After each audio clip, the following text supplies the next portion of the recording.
we will finish up our semester, our lectures with types of unemployment and reviewing theories of unemployment. First, let's see. So before we talk about unemployment, I want to actually kind of repeat, because we have already seen this at the beginning of the semester, the statistical definition of employment and unemployment, to remind you of what we mean by unemployment. And actually we will use like a generic sense of unemployment, but in this case, if you look at statistical definition, we define labor force, right? You remember, aged 15 and above, either employed or unemployed, and employed working for pay or profit for 1 hour and other things. And unemployment is the not working for pay or profit for a week, but having actively looked for a job for the past 4 weeks. Okay? And being able to work as soon as a job is found. So unemployment is basically implies that this person is looking for work, seeking work, right? So if the person is not employed nor seeking for work, we call this person out of labor force, not in the labor force. Okay, so unemployment basically, well, unemployment or job seeking or job searching, pretty much the same thing. And unemployment rate, unemployed persons divided by labor force, and Korea's unemployment rate. This one you have already seen it at the beginning, some months ago. Basically, now Korea's unemployment rate is around between 3 to 4%. Okay. 1960. Actually, this definition is based on the old definition that whether you have looked for a job for the past 1 week. Actually, if you use the current definition, looked for a job for the past 4 weeks, unemployment rate goes up slightly, because there are persons who looked for a job like for the 3 weeks and stopped, let's say a week ago. Then this person, in this case, that person is counted as not in the labor force. But if we use like a 4 week as the reference period to define job seeking, then unemployment rate will go up a little bit. Actually, it's around 4%. By current definition. Anyway, the numbers are not that different. And unemployment rate by education, you have seen this. Basically, university level has the lowest unemployment rate. So that education, in a way, you can say this protect individuals from being unemployed. Okay, so why does education lower unemployment rate? That's the first question. First thing that we can talk about is that these people are likely to have more training. Why? I think we discussed this before when you talked about human capital investment. So human capital, the education and trainings are the two types of human capital investment. And the individuals who are likely to invest in education are also persons likely to invest in training as well, because they share the same quality. Like, for example, like a low discount rate for the future, higher ability, those kind of things. So they are related. So these individuals of higher education are likely to have more training. Individuals of lower education are likely to have less training. So if you have a specific training, basically specific training, the individuals with lots of specific human capital are valuable to the employers because employer pay less than the individual's productivity. Remember? Okay, when you talk about the specific human capital, they share the cost of training. So after the training, individuals will be paid less than their marginal product of labor, but they will be paid more than the alternative wage. Okay? So from employers' point of view, they have no reason, they have not no reason, but they have less reason to lay off the individuals with lots of specific human capital. But if you don't have much specific human capital, it's easier for them to lay them off. Okay? So more training protects the individuals from being laid off. And also that education also, these individuals are likely to have better knowledge of labor market and better network. Network is quite important, you know, when you try to get a job, actually. That's the reality. So that since they have better knowledge of the labor market and networks, they, when they try to find a job, for them it's easier to find a job than people with lower level of education who are likely to have less knowledge of the labor market and smaller network. Okay, so that is the thing.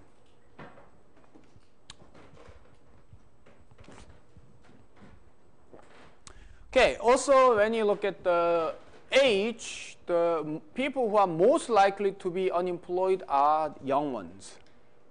Okay? So 15 to 19. Basically, it's ordered by the age. So this youngest, then next group, 20 to 24, and 25 to 29.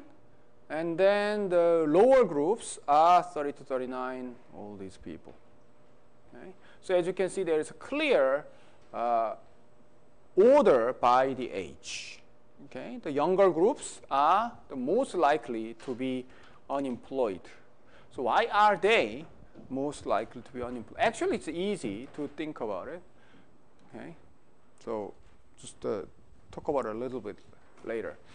And so to understand, in a way, this, that we need to know a few things about unemployment. First, let's talk about the types of unemployment. One, frictional unemployment. What is frictional unemployment?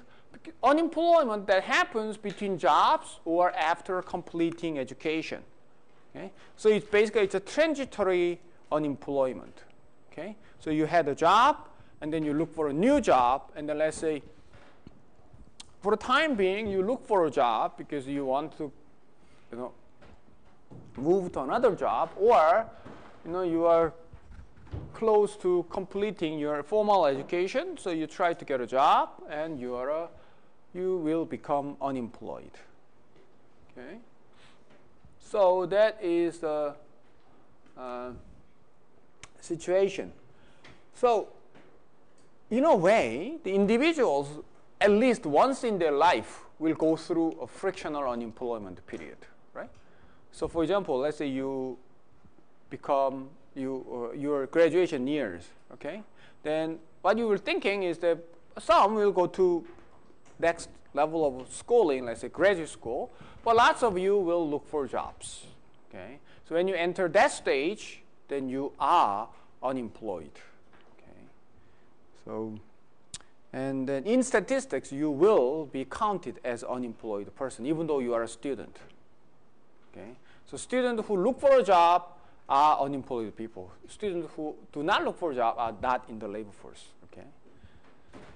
Okay, so this type of frictional unemployment happens, and then it happens to almost anyone, unless your job just falls out of the sky, and then you just get a job without any searching, but that is very unlikely. And duration is usually short, means that these people are unemployed only for a short number of, for some days or for a couple of weeks. Okay. And it is productive because it improves resource allocation, meaning that obviously that, you know, it's not a good thing to take the first job you can find. Actually, you have to be more careful when you try to find your job, right? So you just cannot pick any random job and then be happy with it. You will go through process. Probably you will look for you know, your potential employers, okay, and then find out what kind of jobs you would be more productive. Okay, so this type of process will make individuals more productive because it will improve the match of the worker and the employer. Actually, in some societies, they try to get rid of this process, friction on employment. For example, in communist society, or I think in North Korea still, the jobs are determined by this system, not by individuals. Okay, so basically you are there, and then they just assign you to a job. So you go to a factory, you become a doctor, like you become whatever. Okay. So in old China, I think, some Chinese students, that was very common. I think I forgot his name. There was a big guy in NBA, right? The basketball player, Chinese basketball player. What was his name? Yao Ming, right? How Yao Ming become, the basketball player? One day, a coach came. Hey, you are tall. You become a, basketball player. Okay? That's how it happened. So in a way, the job is assigned to him. In his case, he was very lucky. Okay? But I assume there are 999 more cases that people became miserable because of those kind of assignments. Okay? Obviously, that make in society less productive, not more productive. You may get rid of job searching process, okay? But that is actually at the end will do harm to the society. So this process is more productive. So this is you need to find out the jobs and employers. Okay, so how can it be reduced? It cannot be reduced to zero. It's not possible. It's not desirable to make it to zero. Okay, you need this, but it can be shortened by providing workers and employers with better information on job market. Nowadays, actually, when the internet came to become more widespread, actually people were very excited about it because, in a sense that that from the internet you can get a lot more information about jobs, cheaply and fast.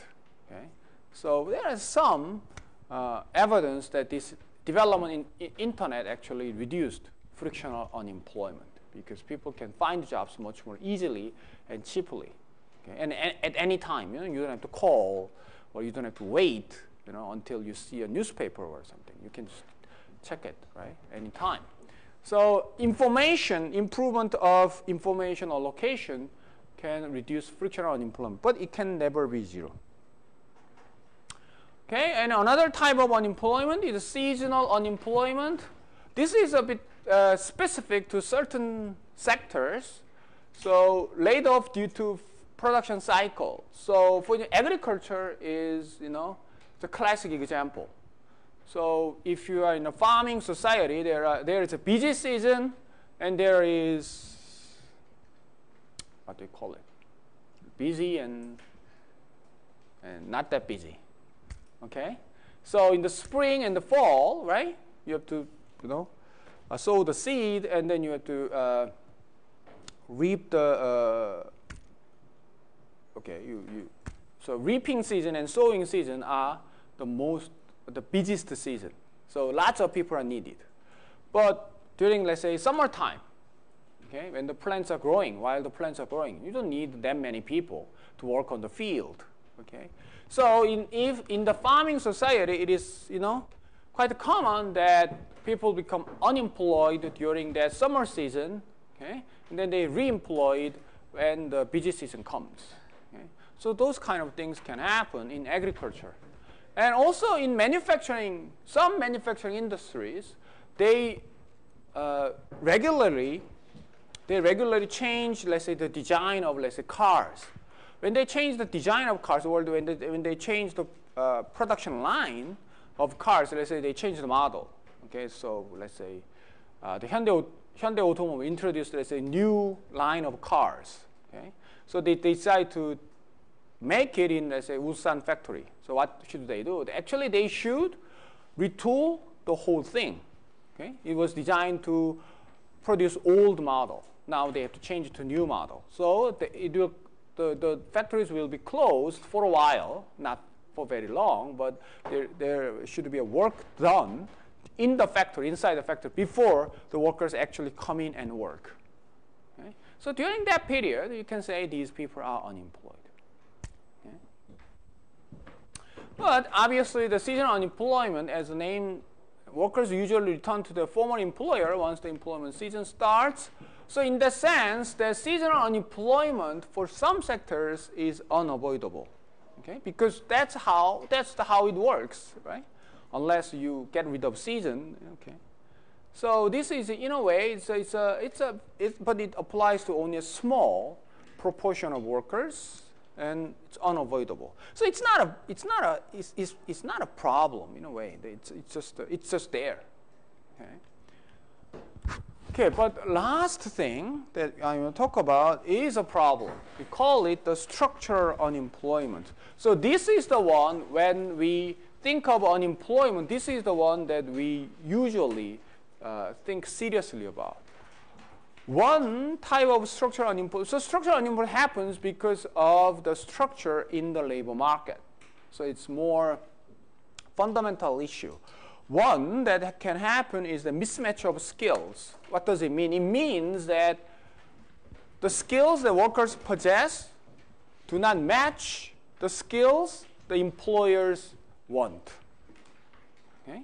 So if that happens, then obviously the individuals who have skills that are not wanted by the employers cannot find a job. Okay? So they will be unemployed.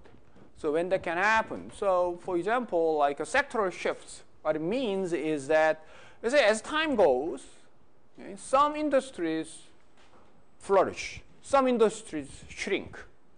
Okay? So if you, let's say, work in a shrinking industry, let's say you work in Korea's case, let's say you worked in a shoe factory, okay? Shoe manufacturing industry was a big deal actually in Korea. It was quite a big industry in Korea, 1980s, I guess. Okay, so let's say you were a very good worker in the shoe manufacturing industry. So you had lots of skills. You're very good at it. But as time goes, the things change. So shoe factories are closed down. So you lose your job. So you look for a new job, but there is no more shoe factories. So what you need is let's say but there are lots of jobs in, let's say, in semiconductor industry. Okay. But semiconductor industry wants people who have, let's say, specific set of skills that are not imagined when you worked in shoe factory, right? So unless you have that kind of specific set of skills, these people who lost the job from a shoe factory will not be able to find a job, okay? So that kind of thing, we call it the sectoral shifts, for example. Like the sectors change. So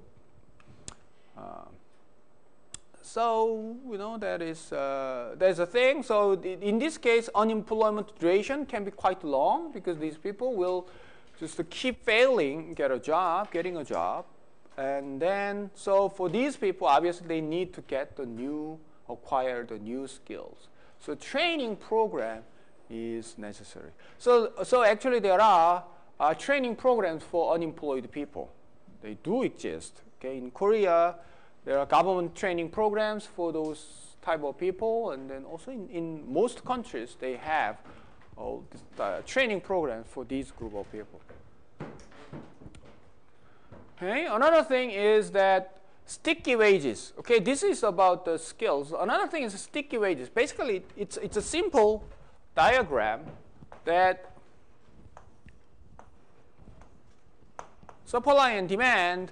If the labor market is perfectly functioning, we would be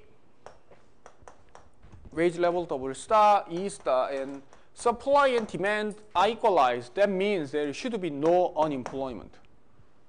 But for some reason, whatever,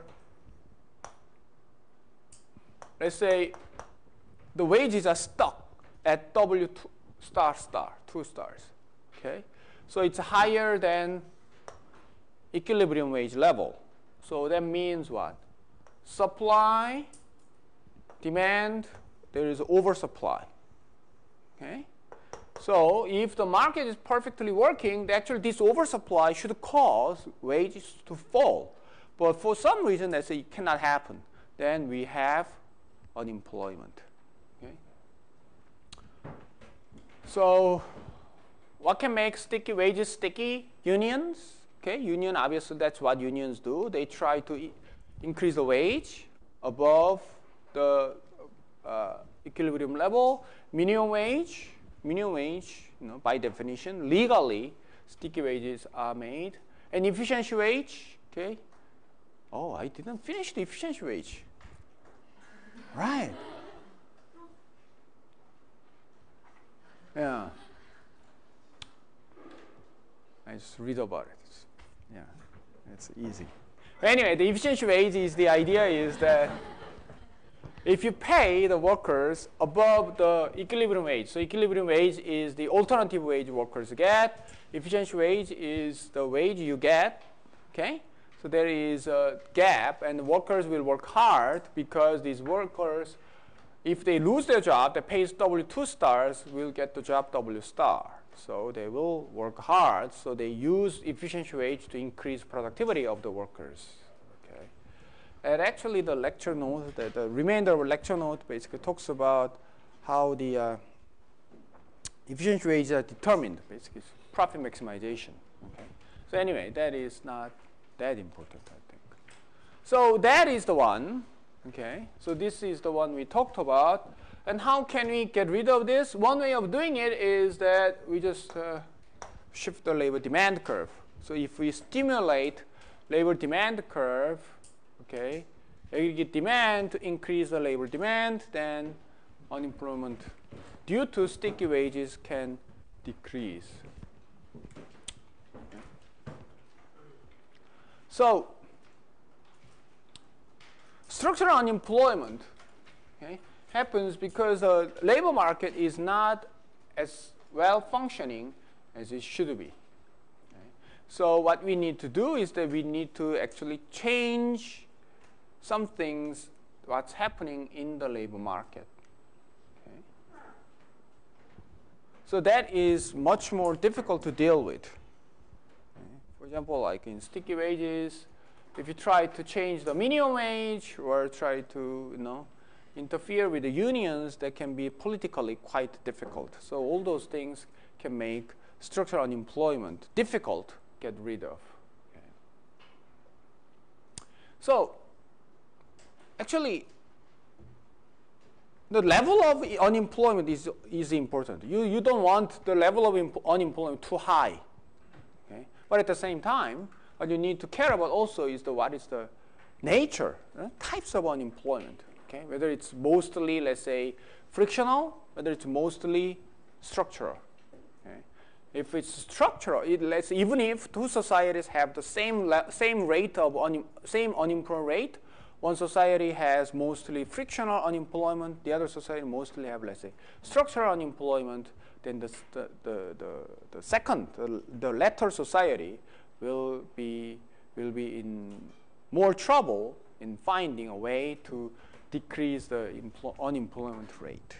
Okay, so that is the basic points from the types of unemployment. Okay, let's think of the theory of unemployment. Actually, we didn't talk about the theory of unemployment much, because if you actually look at the standard labor market theory, there should be no unemployment, right? If the market is perfectly functioning, you go to equilibrium. At the equilibrium, supply and demand are the same. No unemployment. But still, okay, we find unemployment everywhere. Okay, so what is the reason? Okay. So that unemployment, as I said, it's basically a job search. It's a job search process. So job search process makes unemployment. So to understand unemployment, we need to learn something about the job search. Okay.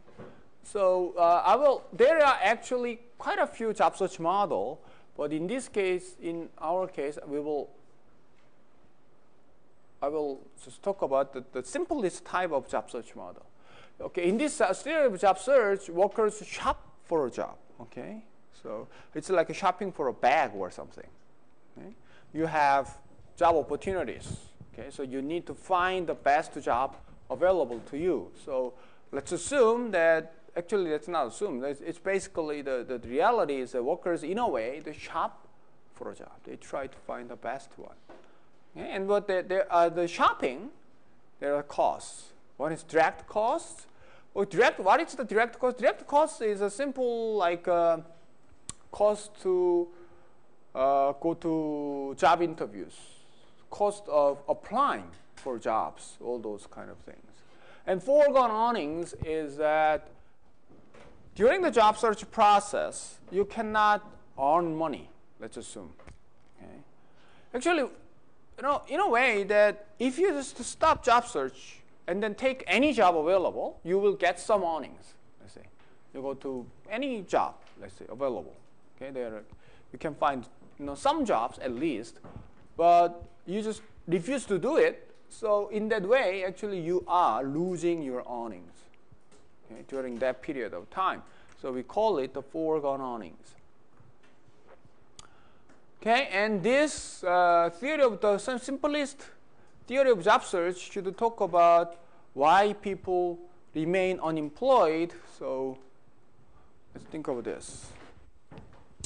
When you look for a job, okay, in this case, wage offer, the job offer is equivalent to the wage offer. Okay? Think about this. When you look for a job, you meet a potential employer, and potential employer suggests to you, let's say, an hourly wage that they are going to pay. Okay? It can be $5, as small as $5 per hour, let's say. It can be as large as $25. Okay? Each individual have actually different distribution, right? For example, if you are, let's say, education level is low, then your wage offers are likely to be low side, okay? You're very well educated, your offers are likely to be higher side, okay? Let's assume that everyone knows that their distribution of potential offers. So in this particular case, for example, the probability that individual gets, let's say, less than $5 as an offer is 0. Minimum $5. Okay? And then let's say the individuals that getting offered, let's say, less than $13 per hour is this much divided by the whole area. Okay? This is a frequency distribution. Okay?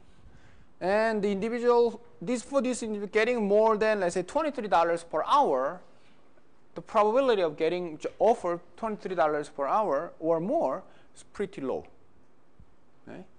So on average, they will get around this. Okay? Get it? So think about it. When you look for a job, when you start a job search process, individual will have this mental picture. You will have this mental picture. Okay? If I look for a job, my, let's say, monthly pay are likely to be between, that range, between this number and that number. And let's say you probably know, on average, people get around that number. If you're very lucky, if you get a very good job, your pay will be, higher side. If it's a bad job, lower side.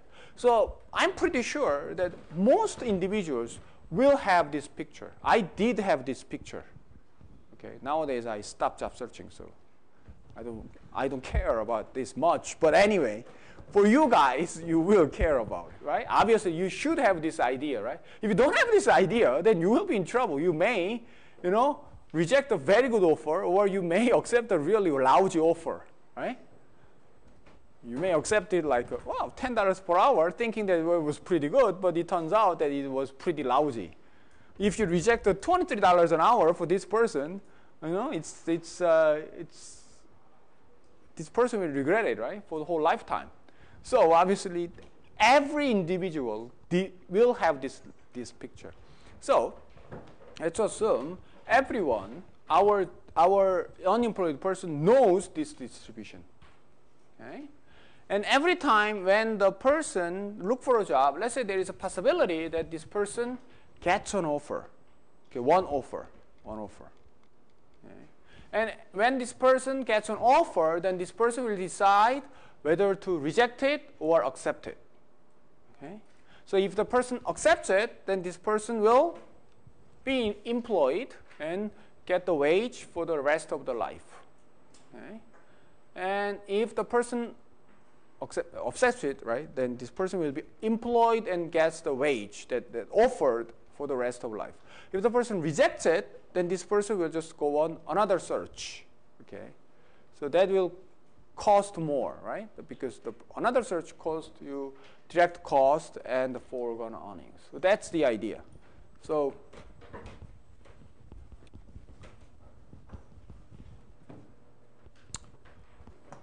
let's say if the person gets an offer, let's say of W0, right? And the idea goes, accept it. If the person accepts it, then W0 for life. Okay, employed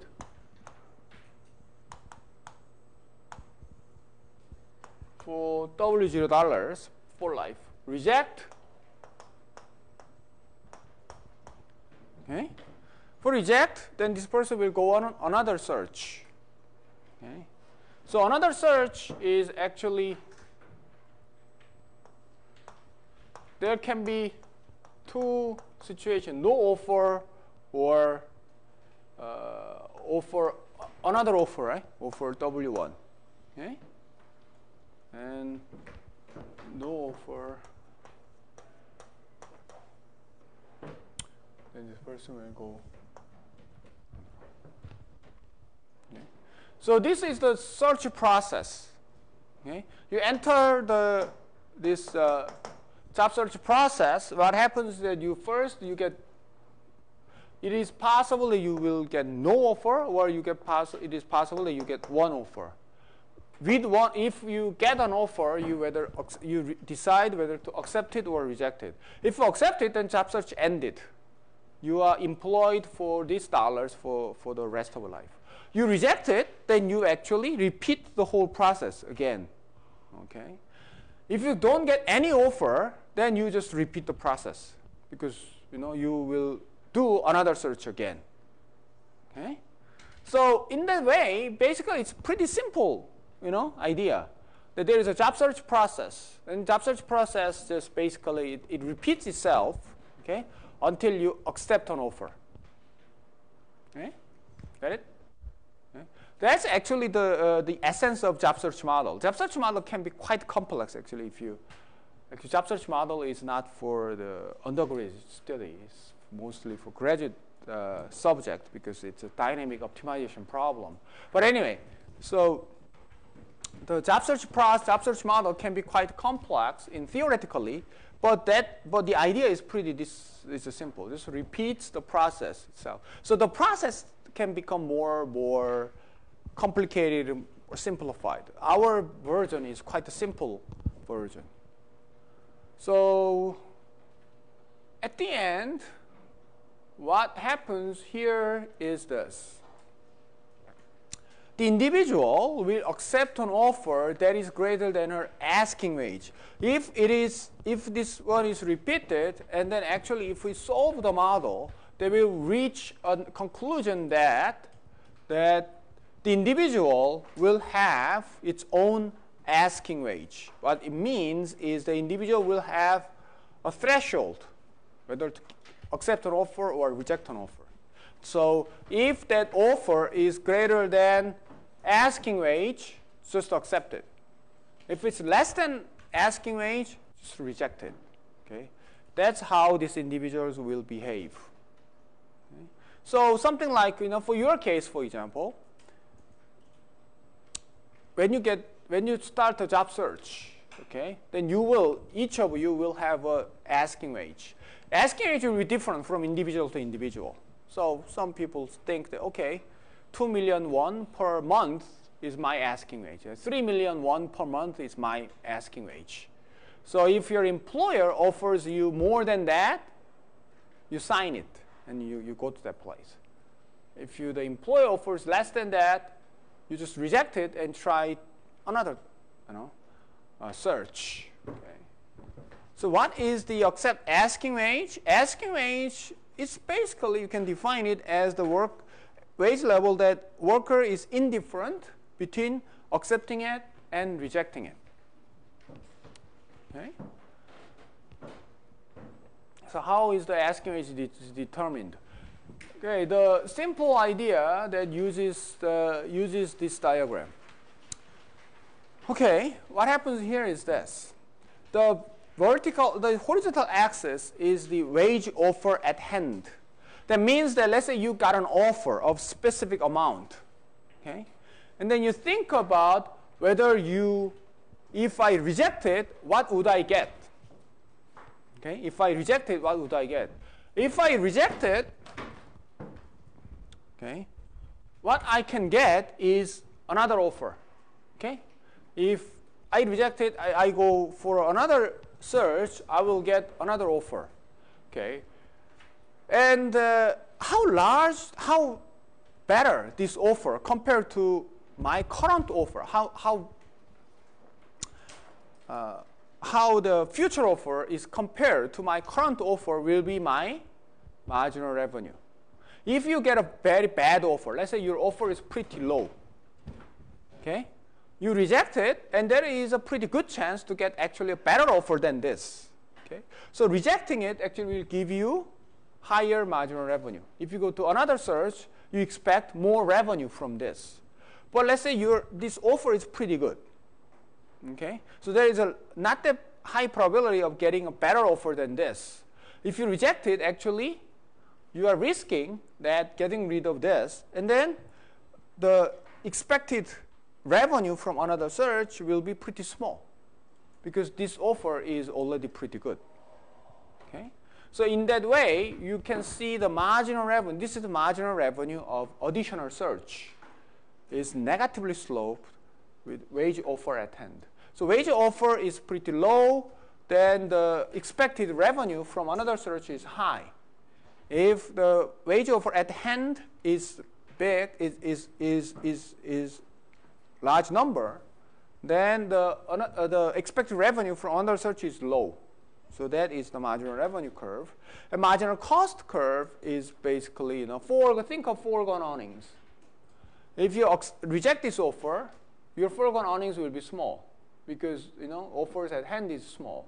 But if you reject the high offer, okay, your cost will be higher because foregone earnings will be higher. So marginal cost is going up. So what does it mean? It means the individual will accept it whenever the marginal cost of rejecting this offer exceeds the marginal revenue of rejecting this offer. Okay? So you reject it if the offer is here. You accept it if you accept it if the offer is here. You reject it if the offer is here. Okay? So if your offer is here, then you think about, okay, my expected marginal revenue is higher than my expected marginal cost. So you reject it. You do another search, you can get actually better result with smaller cost. But if wage offer is here, then you think about it, and then rejecting it, actually I'm giving up a pretty good pay, and then there is not much a possibility of getting a better offer than this, then you should accept it. So there is a threshold. We call it asking wage. So the asking wage is the rule, okay, that determines whether you accept an offer or reject an offer. Okay.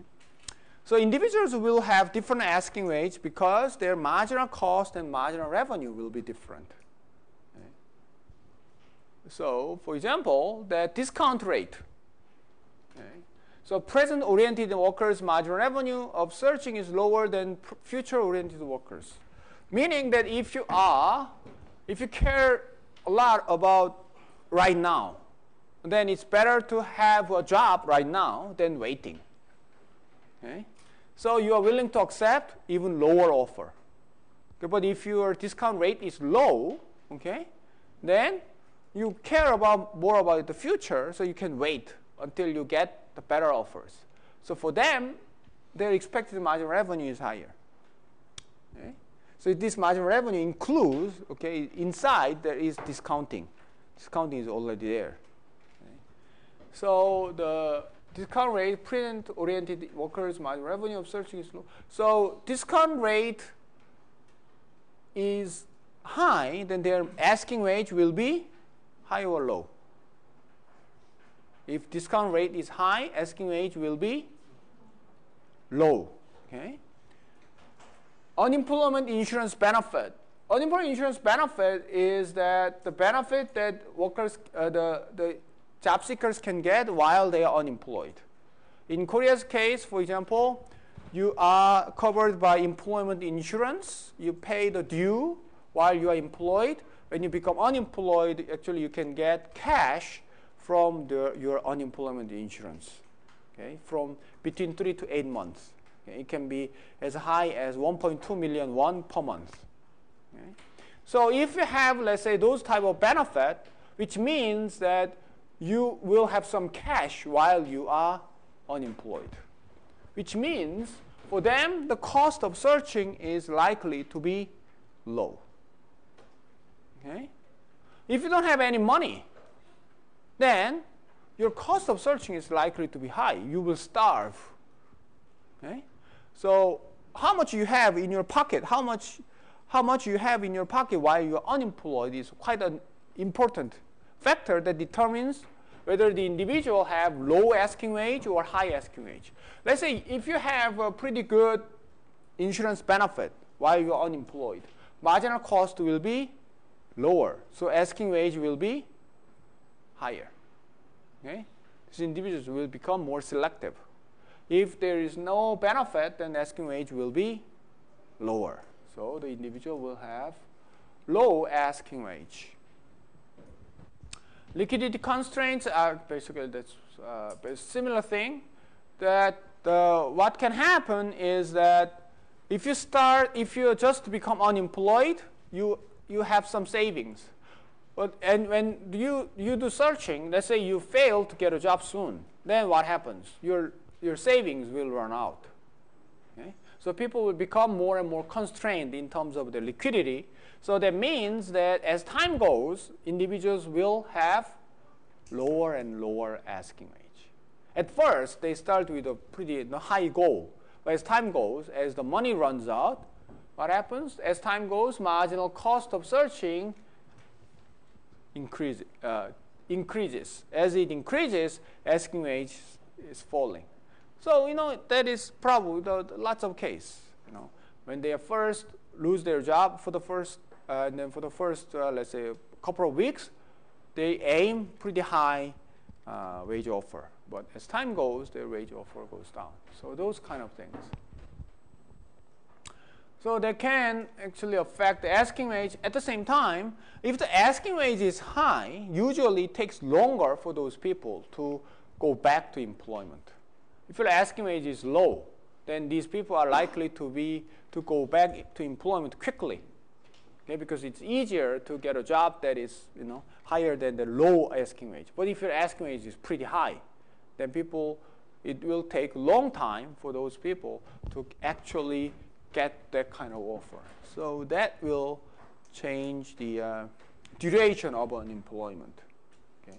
So whatever the factors that can increase the asking wage will increase the duration of unemployment. Whatever the factor that decreases asking wage will decrease the duration of unemployment. It will shorten the unemployment. Okay. If you have pretty low asking wage, you can get back to work quite quickly. Okay, so these asking wage, so this by waiting until the individual get an offer better than the asking wage, that waiting basically makes unemployment exist in our labor market. The theories that can explain the unemployment. One theory is called intertemporal substitution hypothesis.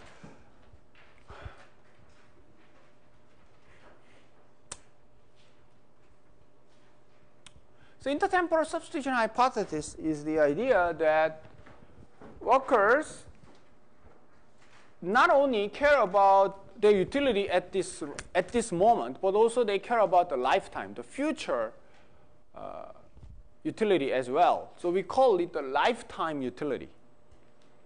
Okay, so you can think of like lifetime utility is something like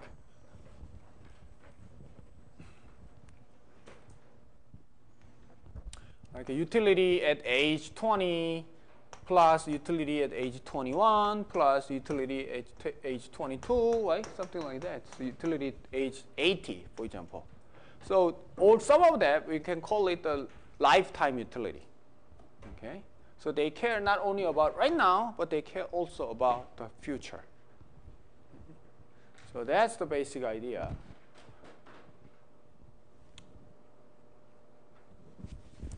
Then, with this idea, what can happen is that individual can actually choose when to work and when not to work. Okay? So the idea is pretty simple. It's best to work while the wage is high, and it's best not to work when wage is relatively low. Okay? So if you pick to choose when to work, it's best to work when you can make most money with working, right? And if you pick to choose when not to work, okay, it's best to do it while your wage is low. Okay? So that we call it, and then so they can change the time. So they can just substitute time, substitute when to work. Okay? So the idea here is that workers will work while the real wage is high and consume leisure while it is low. Okay? So with the principle, we can think of real wage is pro-cyclical, meaning that when the business is doing well, when the business cycle is pretty good, wage is high. When the business cycle is pretty low, business cycle is not that good. During the recession, wage is low. Okay? So for the individuals, it's actually better to take leisure while the economy is in recession than take leisure while the economy is in boom. Okay? Makes sense? Okay? If the economy is doing great, then you can make more money, then it's better to work. If the economy is in recession, then individuals will think that, okay, it's probably time to take a time off.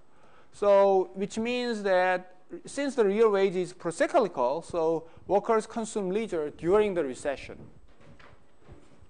Okay? So that means unemployment will be higher during the recession. People are more likely to be unemployed during the recession. Okay? You get it? Okay. So intertemporal substitution hypothesis, in a way, look at unemployment from supply side. Okay? So from supply side, individuals are likely to take more leisure during the recession. Right. So when you think of the unemployment, people usually think of demand side, but actually there may be a supply side factor as well. Okay. Why lots of people are unemployed during recessions? Because real wage is low, so individuals will consume more leisure. So that is one explanation. There has been lots of debate about this. Okay. Usually, I think if you have studied macroeconomics, at some point you probably have heard this intertemporal substitution hypothesis. Okay, another theory of unemployment is based on implicit contract. What is the implicit contract? The implicit contract is that they assume that workers prefer steady income to fluctuating income. So since they are risk averse, okay, they rather have like an income that is steady than the fluctuating, even if the average is the same. Okay. So for workers, when they are employed, they look for jobs that offer a steady income, not a fluctuating income. Okay. Now, giving the steady income to employees is not easy to employers. Why? Because employers' business can boom or can get into it can do well or it can do poorly. Okay. So when they are doing well, paying them on wage is not a big problem. But if their business is doing poorly, paying them as much as what they paid while their business was doing well, it can be quite difficult. Okay? So what happens here is that the employer should have some room to move around when they enter this contract of paying the steady wage. That one way of doing it is that one idea is that they enter an implicit contract. It's not explicit contract. It's an implicit contract. They don't talk about it, but it is understood, okay, between those two parties. Okay, how the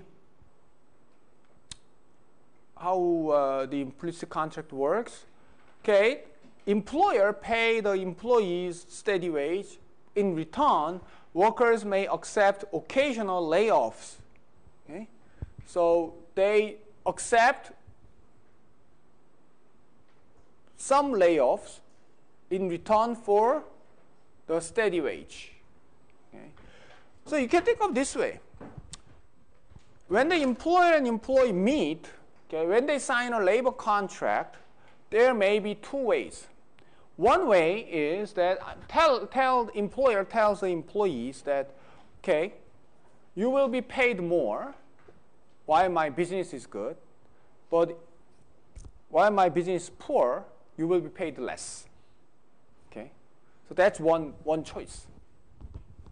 In that way, actually, the employer don't have to take the risk. Pay them more while the business is good, pay them less if the business is bad. So the risk is shared, right? But another option is I will pay you the same wage all the time. But that means that the employer should take all the risk. So they have to share the risk. How do they share the risk? However, if my business is really poor, I will lay you off. Okay? So during that time, okay, you will not be paid. But as long as my business is doing well, doing okay, I will pay you the steady income. So that kind of ideas, it does not say that they actually do this type of negotiation. What it's saying is that it seems like there's that kind of implicit contract going on in the labor market. Okay. So in that way, that the individuals will experience some layoffs, okay, in return for a fixed wage.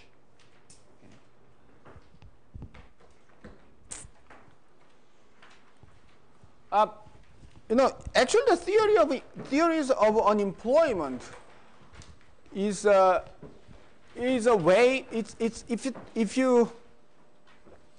Unemployment is a difficult thing to mainstream economics. Why? Because the mainstream economics looks at how the market works using optimization framework. Okay? But unemployment doesn't seem to fit into optimization framework, right? So the economists try to find why the unemployment happens in the societies where the optimization is the leading way of deciding things. Okay? Now, if you think about it, implicit contract and intertemporal substitution basically tries to explain existence of unemployment using the optimization framework. Implicit contract, it is optimal to have unemployment. Okay? You know what I mean? Okay? So unemployment happens not because the things just break down, but because the things actually work as it should be. But the rule is just behind it is a bit different from what we think. Intertemporal substitution is also the same idea. Okay? So you may think that these two theories are a bit strange, but actually, if you try to find, if you think about the baseline idea of optimization, actually, it can be quite natural to think unemployment this way. Another thing is sectoral shift hypothesis I just talked about, sectoral shift hypothesis. So a sectoral shift hypothesis is not about optimization. Basically, try to, this one I talked about it. Okay, so there's a sectoral shift. And then the last one, I think this is the last one. The theory that I want to talk about, efficiency wage. So efficiency wage, as I said, that shirking, okay, will be lower if higher wages are paid. So that one I talked about. So wages are determined to maximize the employer's profit. So when they determine the wages, they consider that the wages can reduce shirking. So the one benefit of higher wage is reducing shirking, but cost of higher wages obviously it costs more money. So they try to balance it out. So that result is efficiency wage. And then if the efficiency wage is paid, it must be higher than the market clearing level. Because if it is same as the market clearing level, then there is obviously no incentive. So if the efficiency wage is paid, it will be higher than the market clearing level. Okay. The last one I will.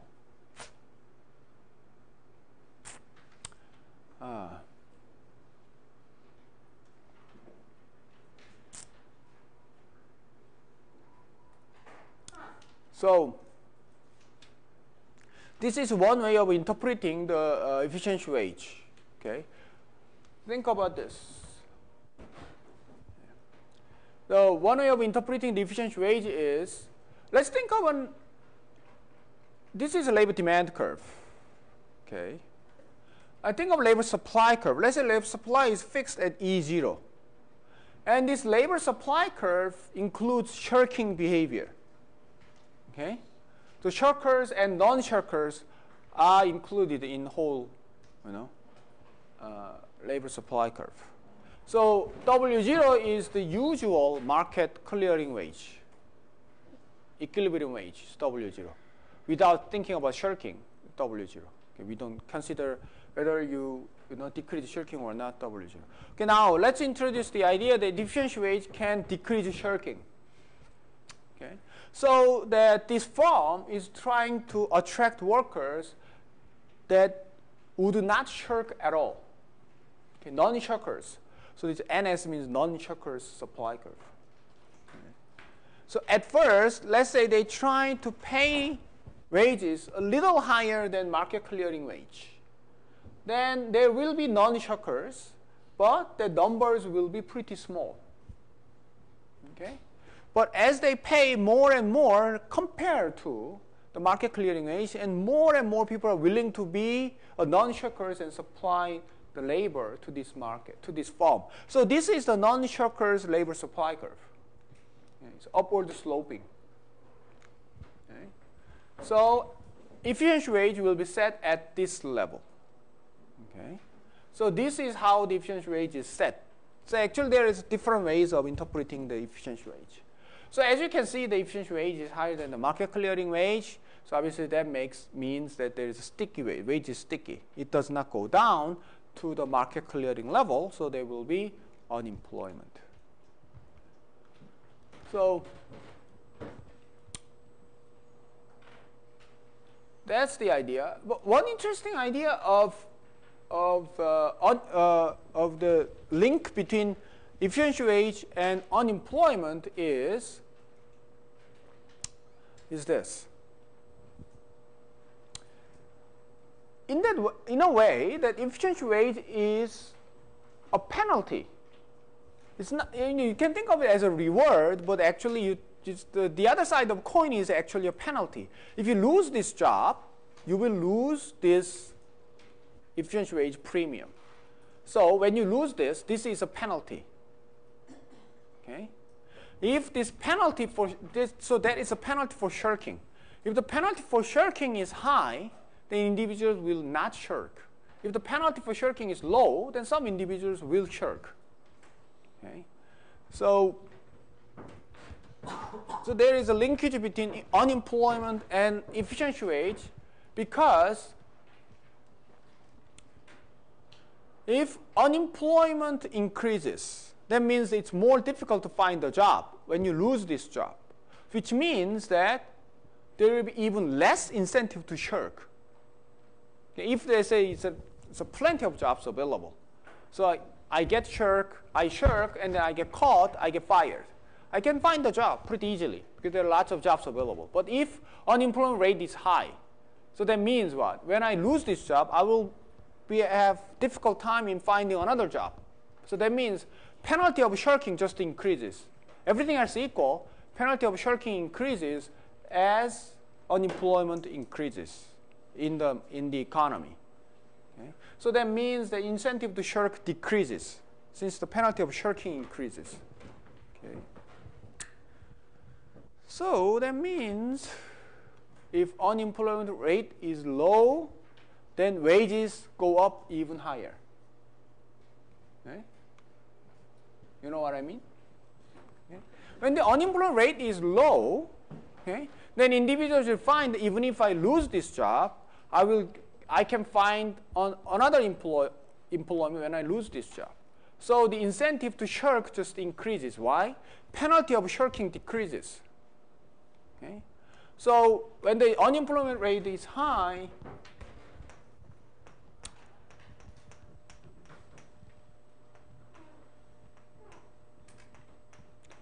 penalty of shirking decreases. Okay?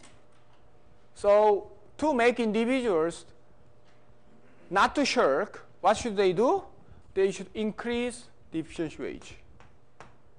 Right?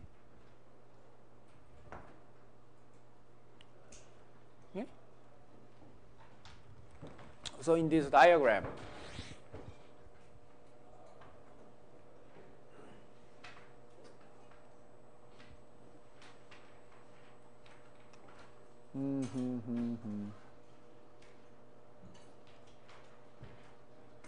yeah, yeah.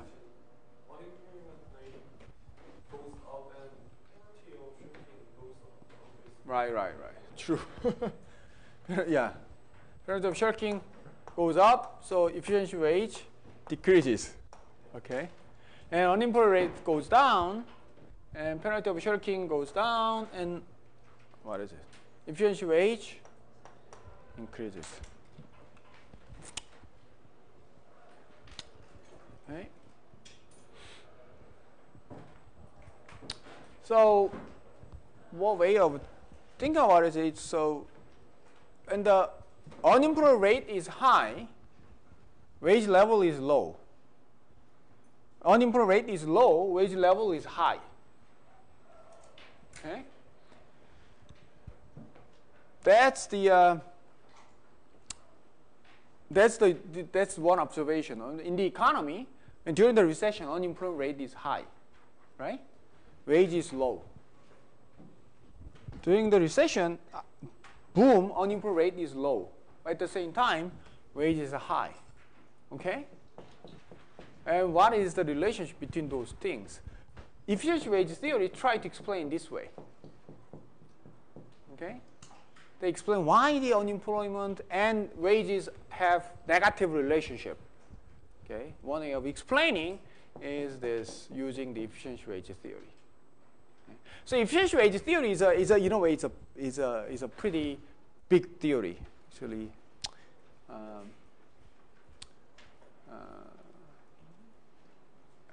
It's a more of like a macroeconomic theory, but anyway, it's a big theory. But that can explain, for example, why unemployment rate is high and efficiency wage is low, these kind of things. Anyway, so efficiency wage is the idea that sticky wage exists, and the sticky wage thing can explain why unemployment exists, okay? And then it can explain why the unemployment and wages are negatively related, okay, this way. It's an interesting thing. But I should tell you that efficiency wage is not as accepted, is not widely accepted. Okay? Because efficiency wage, in a way, say that the economy can exist out of equilibrium for a long, long time, which is obviously not acceptable to more mainstream economists. Okay, so there is a pretty big debate about efficiency wage. Okay, so if you're interested in those big debates, I think you should go to macroeconomics textbook, more advanced macroeconomics textbook, and we'll talk about it. Okay. So anyway, so for some people, efficiency wage is a pretty big theory. For some people, it's a heresy. Heresy. You know what heresy means? Okay. If you don't, heresy means it's just against the principle of economics. So anyway, so that's the unemployment theory goes. And last one I will talk about is the steady state rate of unemployment. Okay, at the steady state, basically what it means is that everything is steady rate. So at the steady state, unemployment rate does not change. What it means is the number of workers who lose jobs should be equal to the number of workers who find jobs. Okay. So you use this number of job losers. So it's alpha times E. Okay, what is alpha times E? E is the number of people employed. Alpha is a proportion of people who lose their jobs. Okay, let's say 10% lose their jobs. Okay, let's say at 1 month. In 1 month, let's say 10% of people lose their jobs. So 10% times total employed is the number of unemployed for 1 month. Okay. So that means expected employment duration is 1 over alpha. Okay. If it's 10% of people lose their jobs, that means for 10 months, okay, whole people at least, lose their job. Okay. So that means that expected employment duration is 1 over alpha. If it's 10%, then you expect to hold your job for only 10 months. So each person has the expected duration of 10 months. That means 10% of people lose job every month. So 10% is too high, actually.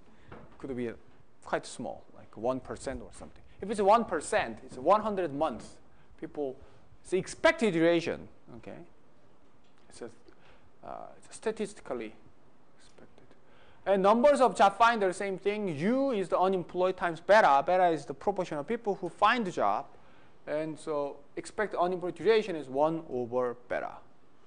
Okay. So if every month 10% of unemployed people find their job, then expected duration of unemployment must be 10 months. At the steady state, the number of people who lose their job should be equal to the number of people who find the job. If not, unemployment rate will change. Okay, so at the steady state, they should be equal. So that means, and then it's basically it's a mathematical, mechanical calculation.